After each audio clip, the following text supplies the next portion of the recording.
Jadi 3 hal ini yang akan coba kita rangkum dari semua dokumen pemerintah, RPJMN, arah daripada ESDM, sehingga bagi kami melihatnya riset ini berdampingan dengan arah pembangunan nasional, either berdampingan atau di depan gitu ya. Kalau di belakang so what's the point gitu ya, kita industrinya mau bikin apa, kitanya masih di belakangnya, masih.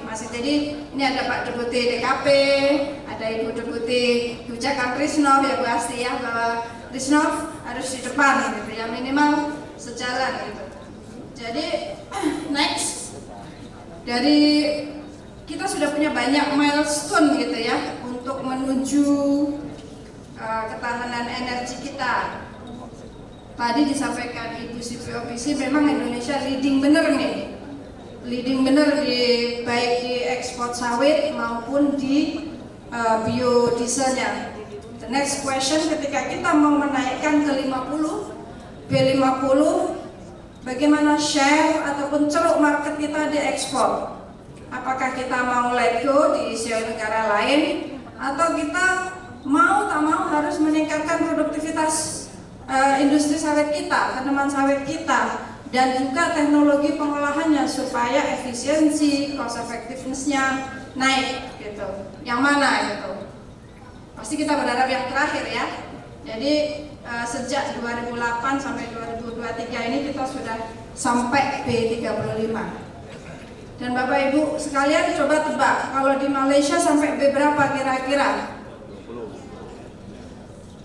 Baru 10. Ini industri yang sangat tahu, baru B10. Tadi Ibu Supervisi bilang B10, B15, masih sikit-sikit kita gitu. Sikit-sikit.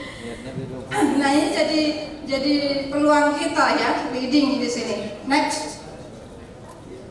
Nah ini tadi next paradoks kita ya. Paradoks menjadi tantangan sehingga kita mencari solusi gitu. Bioenergi mengolah limbah sawit sumber, tapi limbah ini selalu dinarasikan sebagai sumber pencemaran. Kemudian bioenergi untuk aftur, HVO dan sebagainya. Tapi lagi ya, kita efisiensi rantai pasok, teknologi dan daya saing kita di global market juga masih perlu diimprove gitu. Saya bilang kalau masih rendah kok kayaknya tidak benar juga. Nah yang ketiga, bioenergi didukung oleh kebijakan domestik mandatori kita ya, sampai B5, B40, tahun depan B50 katanya. Ya kita tunggu arahan dari Presiden ya. Tapi kita terkendala sekali. Ini kajian kami disupport oleh BPDP, kajian kami di URIS tentang dampak dan kesiapan Indonesia terhadap EUDR, dampak ekonominya ke pelaku industri seperti apa, kesiapan kita seperti apa. Nah kalau mau detail hasilnya nanti kita sampaikan. Next, kalau tantangan landscape tantangan kita skip aja ya, karena Bapak Ibu sekalian ini banyak dari perwakilan sektor industri yang sudah sangat paham dan mafhum, dan para peneliti yang selalu tentang sawit gitu ya, sehingga kita langsung ke peta tren penelitian. Jadi dari semua yang ada, kita sudah memetakan apa yang sudah ada dan apa yang belum ada. Misalnya Ibu Dirjen RBTK kemarin di BRIN pada acara Sinar kerjasama antara Indonesia dan Cina untuk investasi mereka sangat getol dan siap untuk mengucurkan dana investasinya di sektor green energy gitu ya. Dan arahan dari EBTK adalah tolong BPDP memprioritaskan riset-riset bioaftur, biodiesel dan sebagainya. Nah ini adalah peluang untuk kita dari BRIN, risetnya ke arah sana. Ini pendanaannya akan cukup memadai gitu ya, minimal dari BPDP. Nah dari arahan Bappenas, BPDP, Kementerian SDM, dan apa yang sudah dilakukan oleh teman-teman seluruh Indonesia ternyata similar. Berarti memang benar, riset itu hand to hand, hand in hand dengan kebutuhan nasional atau strategi nasional. Yang merah ini kita lihat banyak sekali riset berfokus pemanfaatan limbah sawit untuk energi. Kemudian hijau ini merah agak lumayan, yang hijau kurang tidak setebal sama yang biru. Yang hijau ini adalah dukungan regulasi, kebijakan, dan sinergi untuk aspek ekonomi daripada sawit menuju ketahanan energi. Yang biru lumayan ini, apa itu yang sudah kita, ternyata kita juga berbondong-bondong menyoroti atau mengkaji tentang emisi karbon, jejak lingkungan, dan sustainabilitas production atau produksi berkelanjutan. Kuning ini paling light ya, paling light, dan ini PR besarnya BRIN dan kampus.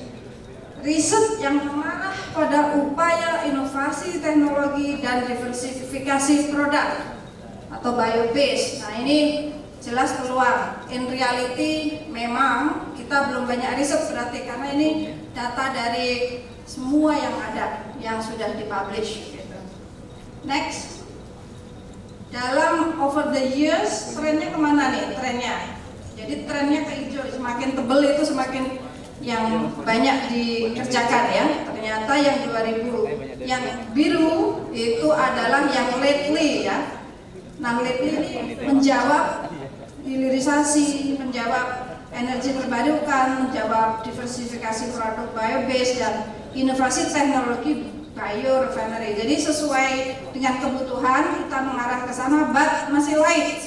Sehingga ini peluang untuk kita dari lembaga institusi riset di kampus, private, non government maupun di government seperti BRIN. Nah, apa implikasi dan strategi risetnya? Kita bagi menjadi 4 ya. Dukungan riset, fondasi transformasi berkelanjutan, kemudian riset kebijakan dan regulasi energi iklim. Banyak sekali kita ini potensi riset strategis kita. Kolaborasi lintas sektor, dan arah riset ke depan adalah dekarbonisasi. Jadi tadi banyak sekali disebut Pak Teguh ya, Pak Deputi, Bapak POME, riset pengolahan limbah atau POME ini sangat harus mampu ditingkatkan gitu untuk meningkatkan nilai tambah maupun efisiensi. Kemudian sirkular bioekonomi, riset sirkular ekonomi baik limbahnya, kemudian sertifikasi dan karbon, akuntansi karbon. Ini begitu carbon market lagi gaining its attention gitu ya, semua sektor berlomba-lomba gitu ya untuk ngitung akuntansi karbonnya seperti apa, tak terkecuali karbon sawit gitu ya. Kemudian bioenergi sawit untuk bauran EBT 23%, ini juga sangat berpotensial. B40 ke B50 ini bagaimana situasi sebagai substitusi energi fosil kita dan sebagainya.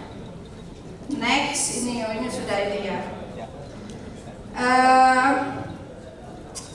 Jelas riset tidak bisa dilakukan sendirian, karena setelah keluar dari lab, setelah teknologinya diuji coba, setelah diuji coba oleh industri, kemudian dihilirisasi, kemudian dikomersialisasi, kemudian muter lumelup kembali ke policy. Dalam setiap fasenya, dalam setiap langkahnya juga selalu menginform ke policy, sehingga kolaborasi lintas sektor tadi triple helix, walaupun kami berempat, ini sebetulnya triple karena kementeriannya 2, Kementerian Hulu dan Kementerian Hilir gitu ya, yang memproduksi CPO dan yang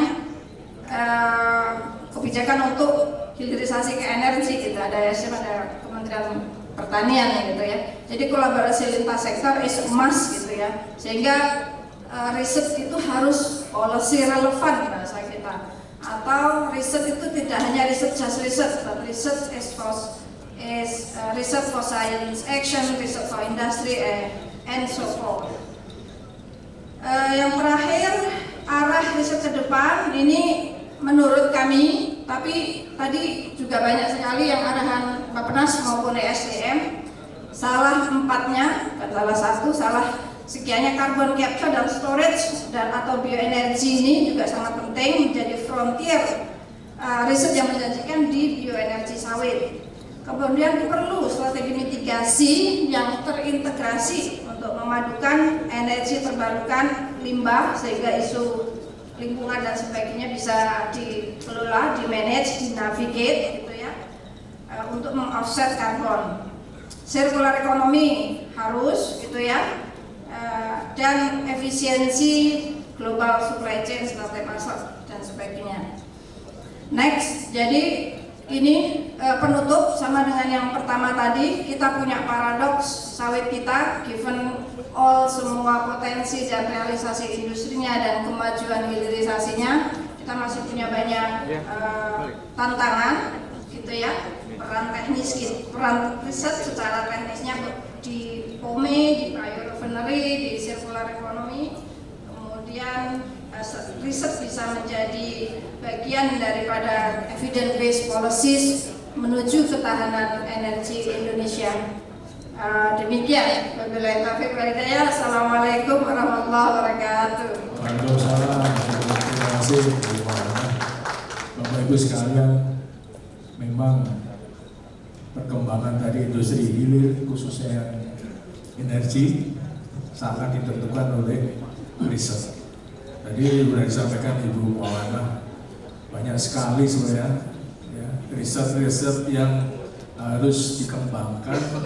Ini baru satu komoditi saja, baru sawit ya. Memang sawit itu tidak ada bagian yang tidak bernilai ekonomis, kecuali asapnya kalau kebakar. Tapi semua bagian dari kelapa sawit itu semua bernilai ekonomi, termasuk yang dikatakan limbah pun juga bernilai ekonomi. Jadi dengan perkembangan riset tadi, mudah-mudahan para periset BRIN juga dari perguruan tinggi, kementerian yang terkait, mudah-mudahan bisa fokus, dan kalau bisa juga imamnya di BRIN tuh, ya, supaya riset sawit ini juga kalau bisa ada satu arah kebijakan risetnya ya BRIN, karena ada badan riset yang sudah integrasi dari yang dulu kementerian juga. Dan mohon maaf Bapak Ibu, sedianya harusnya di sini ada kebijakan tentang hulu, yaitu di perkebunan. Namun masih ada acara yang tidak bisa ditinggalkan sehingga baru besok. Dan seharusnya di hulu ini yang sangat penting, ya, dari tingkat produktivitas, kemudian juga standar sustainability, kemudian juga tuntutan dari dunia usaha global itu juga sangat berpengaruh terhadap tadi industri hilir yang akan dikembangkan, termasuk juga untuk riset-riset.